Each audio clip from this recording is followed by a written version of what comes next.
आपल्यासोबत बीडचे खासदार बजरंग अप्पा सोनवणे आहे. आप्पा, महादेव मुंडे यांचा खून झाला आज 2 वर्ष झालीत, अजूनही मारेकरी सापडले नाहीत. तर त्यांच्या ज्या पत्नी आहेत ज्ञानेश्वरी मुंडे यांनी विष घेऊन आत्महत्येचा प्रयत्न केला, काय सांगाल?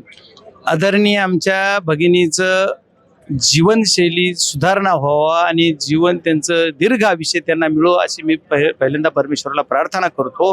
आणि त्यांना हे टोकाचं पाऊल उचलावं लागलं ही आमच्यासाठी शरमेची बाब आहे. कारण त्याला मायबाप शासन असेल, जी की तुमचं जिल्हा अधिकारी आहे, पोलीस अधीक्षक आहे, या आतापर्यंत न्याय देऊ शकत नाहीत ही आमची शोकांकिता आहे. त्याच्यामुळे आदरणीय जिल्हाधिकारी महोदयांनी माननीय SP महोदयांना सांगून त्यांना न्याय देण्यासाठी कारवाई करावी. जे आपले आमदार सुरेश धस यांनी आज आरोप केला आहे की जे आकाशचा जो सहकारी आहे त्या सहकार्याने स्टेटमेंट दिलेलं आहे, त्या आधारावर आरोपीला अजून काय उचललं नाही. हे बघा, भारतीय जनता पार्टीचे सिनियर लीडर्स म्हणून आदरणीय सुरेशांना धस यांची गणना होती. ते 5व्यांदा आमदार झालेत. ते एवढे सिनियर मोस्ट आमदार आहेत. त्यांनी जर त्यांचं सरकार आहे, त्यांच्याच पक्षाचे मुख्यमंत्री आहेत, तर ते जर मागणी करतायत तर त्यांच्या मागणीकडे सुद्धा हे सरकार गांभीर्यानं बघत नाही का? मुख्यमंत्री महोदय बघत नाहीत का? त्यांच्याकडे स्वतःकडे ग्रह खातं आहे. तर ते जर मागणी करत असतील, त्यांची खरी मागणी आहे ना सत्ताधारी पक्षाची, तरी करा. आमचं विरोधकच नाही ऐकू देत, त्यांच्या पक्षातल्या सुद्धा लोकच ऐकत नाहीत का? ठीक आहे, एखाद्या वेळेस मी समजतो शिवसेनेचं नाही, राष्ट्रवादीचं नाही, भारतीय जनता पार्टीचे आमदार त्यांचं तरी ऐका. मुख्यमंत्री महोदय, हात जोडणी विनंती, तुमच्या आमदाराचं तरी तुम्ही ऐका.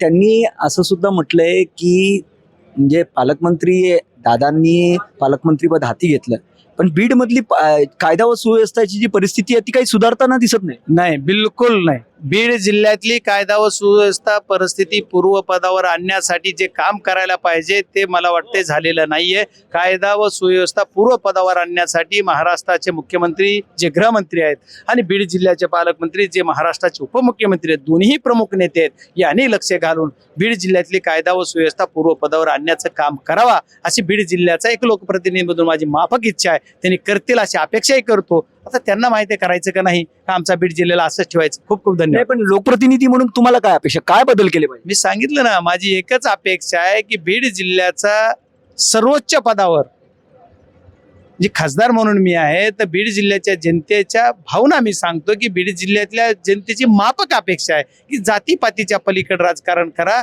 आणि सुसंस्कृत बीड जिल्हा, ज्या बीड जिल्ह्याची ओळख संतांचा जिल्हा म्हणून आहे, ज्या बीड जिल्ह्यांची ओळख थोर म्हणून आहे, चांगला म्हणून आहे, या बीड जिल्ह्यांची ओळख आणि कायदा व सुव्यवस्था पूर्वपदावर आणण्यासाठी या दोन्ही नेत्यांनी लक्ष घालावा आणि पूर्वपदावर आणतील असं वाटतंय. आता त्यांना आताची जी SP आहेत ते व्यवस्थित काम करतात. अहो, ती जर व्यवस्थित काम करतात असं वाटत असतं तर हे झालं नसतं. पण ते व्यवस्थित काम करतात नाही करतात याचं उत्तर मी बोलण्यापेक्षा तुम्ही सांगा की मग आणखी आमच्याकडे कायदा व सुव्यवस्था आली का? एकही अधिकारी त्यांनी बदलला नाही. त्यांनी फक्त पोलीस बदललेत म्हणले झालं का? अधिकारी फक्त पोलीस बदलले, मग अधिकाऱ्याने त्याचा कार्यकाळ पूर्ण झाला नाही. अरे कार्यकाळ तुम्हाला जर चुकीचा वागला तर दुसऱ्या दिवशी बदलायचा अधिकार आहे ना, तुम्ही बदला. ते बदलत नाहीत. आता त्यांना बदलाय म्हणलं की काहीतरी वेगळं बोलतात.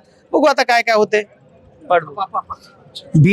बीडची कायदा व सुव्यवस्थेची परिस्थिती सुधारण्यासाठी मुख्यमंत्री देवेंद्र फडणवीस आणि पालकमंत्री उपमुख्यमंत्री अजित पवार या दोघांनीही लक्ष घालून बीडची कायदा व सुव्यवस्था नीट करावी अशी अपेक्षा खासदार बजरंग सोनवणे यांनी व्यक्त केली आहे. कॅमेरा पर्सन शिवाजी काळेसह ताजेश काळे, टॉप न्यूज मराठी, मुंबई.